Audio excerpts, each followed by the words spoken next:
నమస్తే, welcome to our channel. ప్రస్తుతం మనతో గణపతి దత్త ఉపాసకులు మురళీధర్ శర్మ గారు ఉన్నారు. వారితో మాట్లాడదాం. నమస్తే అండి. మహాదేవ శ్రీమాత్ర నమః. నవగ్రహాలు అనుకూలించకపోతే రకరకాల సమస్యలు, అనారోగ్య సమస్యలు, ఆర్థిక ఇబ్బందులు, గురువు అనుకూలించకపోతే విద్యార్థులకి చదువు భారం ఉండదు, చదివే విధానం, జ్ఞాపక శక్తి ఉండదు. అలాగే బుధుడు బాగపోతే బుద్ధి సరిగ్గా పనిచేయదు మనకి. ఇవన్నీ తెలిసినవే. కానీ అటువంటి నవగ్రహాల్ని మనం ఏ విధంగా ఆరాధించడం ద్వారా ఒకవేళ మన జాతకంలో ప్రతికూలంగా ఉన్నా సరే వాటి ద్వారా అనుకూల ఫలితాలు సాధించవచ్చు అంటే మీరు ఏ రెమెడీ చెప్తారండి? తప్పకుండా అమ్మా. నవగ్రహాలకు సంబంధించి వాస్తవానికి కూడా ఇది అంటే సాక్షాత్తు పరమేశ్వరుడే, ఎవరో కాదు అక్కడ. ఇప్పుడు ఇక్కడ అందరము ఒకే పని చేయలేం, ఎవరి డ్యూటీ వారిది అన్నట్టుగా సాక్షాత్తు మనకు నిత్యము కనబడేటువంటి ఆ యొక్క సూర్య భగవానుడు సాక్షాత్తు ఈశ్వరుడే. బట్ సూర్యుని రూపకంగా మనకు దర్శిస్తున్నాడు. అదే విధంగా చంద్రుడు ఆల్సో మనకు ప్రదోష కాలం రాగానే చక్కగా కూడా చంద్రుడు రావడము సాక్షాత్తు ఒక తల్లిలాగా మనకు ఆ యొక్క సాక్షాత్తు ఈశ్వరుడే, ఈశ్వరుని యొక్క నెత్తిపై ఉండేటువంటి ఆ యొక్క చంద్రబింబమే దీనికి నిదర్శనం. ఇక కుజుడు కూడా 100% సాక్షాత్తు ఈశ్వరుడు, ఎవరో కాదక్కడ. ఈ నవగ్రహాలు కంప్లీట్ గా కూడా సాక్షాత్తు ఈశ్వరుని యొక్క రూపమే, మరొకటి లేదు. కనుక ఇక్కడ ఎవరి జాతక రీత్యా ఏ దోషమున్నా లేకున్నా కర్మ అనేటువంటిది గత జన్మలో చేసుకున్నటువంటి కర్మను అనుసారంగా చేసుకొని ఈ జన్మలో మనకు ఒక జన్మ అనేటువంటిది లభిస్తుంది. ఈ జన్మలో మనము ఏదైతే జన్మించినటువంటి సమయానికి ఒక లగ్నం అనేటువంటిది ఏర్పడుతుంది. ఈ లగ్నాన్ని ఆధారంగా చేసుకొని అన్ని గ్రహాలు అనేటువంటిది ఉంటవి. ఇది గత జన్మలో అంటే నిన్ననే నువ్వు మరణించావు, ఈ రోజు నీకు జన్మ జరిగింది అంటే ఉదాహరణ. ఈ సమయంలో మీరు మరణించినటువంటి సందర్భంలో ఎలాంటి కర్మ అయితే మీరు పొందుతూ ఉన్నారో దీనికి రివర్స్ గా మీరు అనుభవించాలి. ఇవాళ మనము ఒక కోటీశ్వరులం కావచ్చు, మంచి మనసు గాని, ఎవరికి అంటే అందరికి నలుగురికి సహాయం చేసేటువంటి గొప్ప మనసు మనకుంది. మొన్న ఎవరు అన్నారు, కొన్ని కోట్లకు ఉండేటువంటి వ్యక్తికి రీసెంట్ గా ఒక హెల్త్ రిలేటెడ్ సమస్య మీద హాస్పిటల్లో జాయిన్ అయి ఉన్నారు. డైలీ 1 lakh జస్ట్ బెడ్ ఖర్చు, ఇంకా డాక్టర్ బిల్లు కానీ మెడిసిన్ బిల్లు కానీ అది వేరు. జస్ట్ బెడ్ ఖర్చు డైలీ 1 lakh, 10 to 15 days అవుతుంది వారు ఉండబట్టి. కొన్ని కోట్లు ఉన్నప్పటికీ కూడా భార్య కావచ్చును, కొడుకు కావచ్చును, కోడలు కావచ్చును, పిల్లలు కావచ్చును, ఇట్లా వస్తున్నారు, 10 నిమిషాలు ఉంటున్నారు, వెళ్ళిపోతున్నారు. జస్ట్ కొంత వారి బాబాయ్ అంటే వారి యొక్క ఎవరైతే బెడ్ హాస్పిటల్లో ఉన్నారో వారి రిలేటివ్స్ కొంత లేనివారు, అయ్యో అని చెప్పి వారు ఊరి నుండి ప్రయాణమై కంప్లీట్గా పాప అక్కడే ఉన్నారు. వారికి అనిపించింది, అయ్యో మేము అంత దూరం నుండి వచ్చాము, ఇక్కడే ఉంటున్నాము, కనీసం మీరు ఒక గంట సేపు కూడా ఉండటం లేదు, ఇట్లా జస్ట్ ఏదో వచ్చి విజిట్ అయ్యి వెళ్ళిపోతున్నారట. అంటే ప్రేమ అట్లా ఉంటది, కర్మ అది. ఇప్పుడు అన్ని గుర్తొస్తాయి ఆయనకు బెడ్ మీద ఉన్నాక, అవునా కాదు? ఖచ్చితంగా కదండి. ఇవాళ ఒక సమయానికి ఒక కార్పొరేట్ హాస్పిటల్లో ఒక జననం జరిగితే మరొక గవర్నమెంట్ హాస్పిటల్లో కూడా జననం జరుగుతుంది, అండ్ ఒక పల్లెటూరులో నార్మల్ డెలివరీ కూడా జరగవచ్చు సేమ్ సమయానికి, ఒకటే సమయానికి. కనుక ఏదున్నా గత జన్మలో మనం చేసుకున్నటువంటి కర్మానుసారే.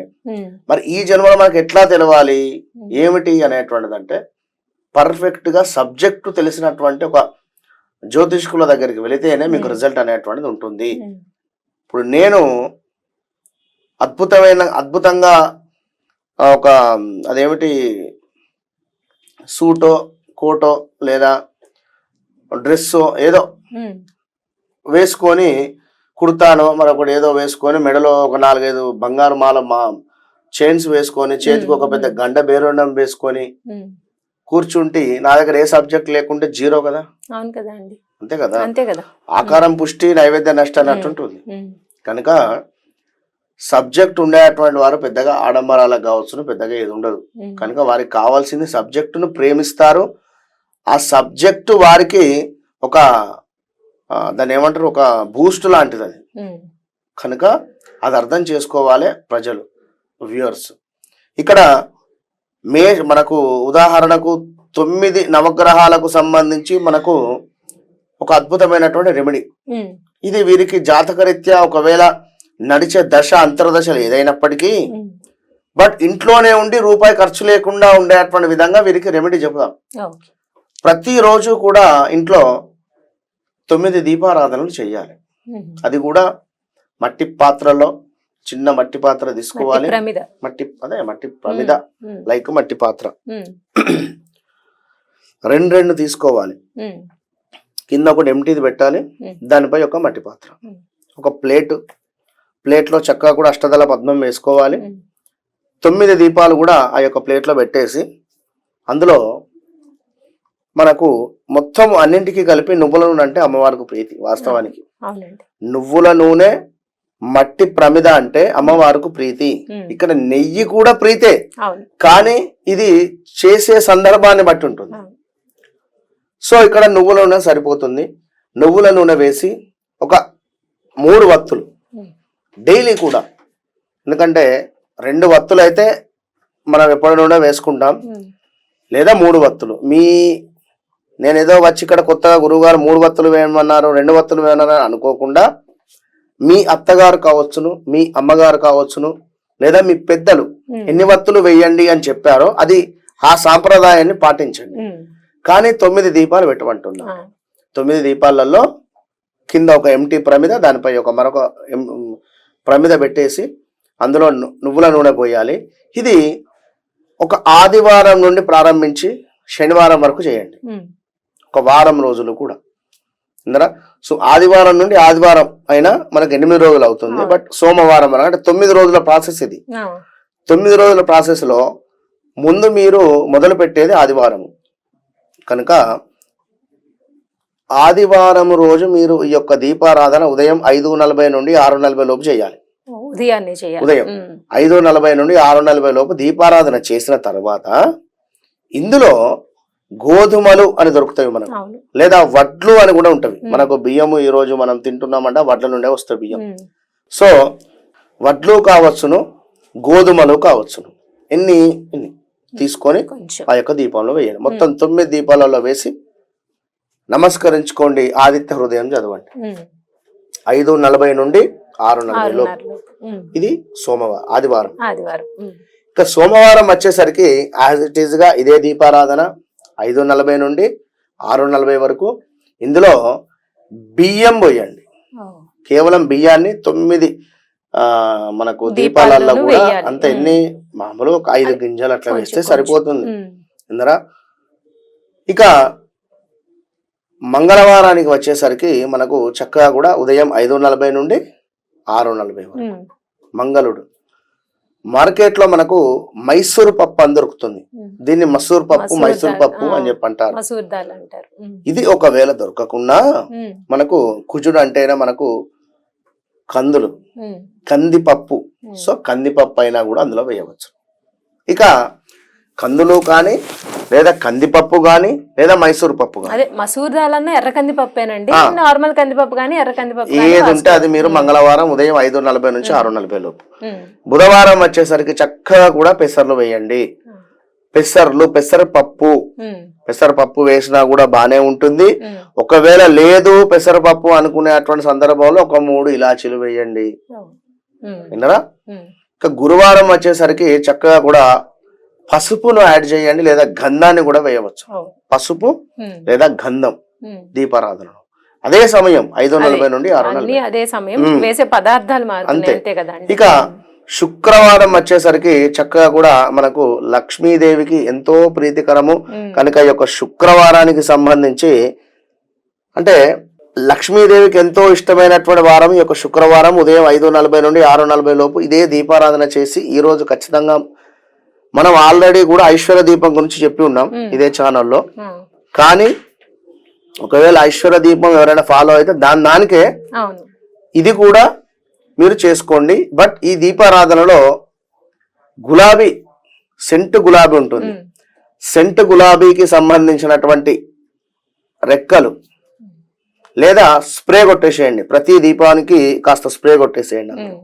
లేదా సెంటు గులాబీ ఒక్కొక్క రెక్కను అందులో వేయండి.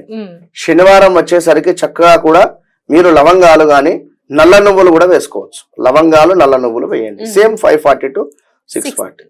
శనివారం రోజు ఖచ్చితంగా కూడా కాలభైరవ అష్టకం చదువుకోవాలి. శుక్రవారము లక్ష్మీదేవికి సంబంధించినటువంటి అష్టకం గాని, గురువారం రోజు మనకు దక్షిణామూర్తి శ్లోకంగానే ఏదైనా చదవండి. బుధవారం రోజు ఖచ్చితంగా కూడా గణపతికి సంబంధించినటువంటిది చదువుకోండి. సంకట నాశన స్తోత్రాన్ని ముదాకర తమోదకం వినరా ఇట్లా, లేదా ప్రణమ్య శిరసాదేవం గౌరీ పుత్రం వినాయకం ఇది వినరా. ఆదివారం రోజు మరలా రాహువుకు దీపారాధన చేయండి. ఉదయం 5:40 నుండి 6:40 లోపు. మళ్ళా ఈ ఆదివారం వచ్చేసి రాహువుకు దీపారాధన చేసిన తర్వాత అందులో కొంత టీ పొడి కావచ్చును, లేదా మనకు కాఫీ పౌడర్ కానీ కొంత వేసేటువంటి ప్రయత్నం చేయండి. లేదు అనుకునే సందర్భంలో మనకు రాహువుకి ఏమిటి, గుండు మినపప్పు అయినా వేయండి. అది పొట్టు తీయని మినపప్పు వేయండి. ఇక సోమవారానికి 9వ రోజు అవుతుంది. 8కి 8 ఇక్కడ ఆదివారం టు ఆదివారం 8 రోజులు. సో సోమవారము మరలా 9వ రోజు కేతువుకు తెల్ల నువ్వులు వేసే ప్రయత్నం చేయాలి. తెల్ల నువ్వులు వేయండి కేతువుకు. ఇది ఈ విధంగా మీరు 9 రోజులు ఈ రకమైనటువంటి 9 దీపారాధనలు చేసేటువంటి పిదప నాన్ వెజ్ గాని డ్రింక్ గాని ఇలాంటి అలవాట్లు ఉంటే మానేసుకొని నమ్మకంగా చేయండి. మీకు 11వ రోజు నుండి 17వ రోజు లోపు ఈ యొక్క గ్రహాలకు సంబంధించినటువంటి అనుగ్రహం మీకు లభిస్తుంది. అంతే. గ్రేట్ అండి, నిజంగానే. అంటే వేలు ఖర్చు చేసుకోకుండా చాలా చక్కగా ఇంట్లో చాలా మంచి పరిహారం. వేలు అంటే ఇప్పుడు ఎవరి పరిస్థితి వారిది. కొన్ని చేయాల్సి వస్తుంది, తప్పవు. అంటే చేయాల్సి వచ్చిన వాళ్ళు చెయ్యాలి. కానీ ప్రతి ఒక్కరికి ఇప్పుడు వెంటనే గ్రహాలు బాగాలేదంటే భయపెడుతున్నారు కదా కొంతమంది, అందరినీ కాదు.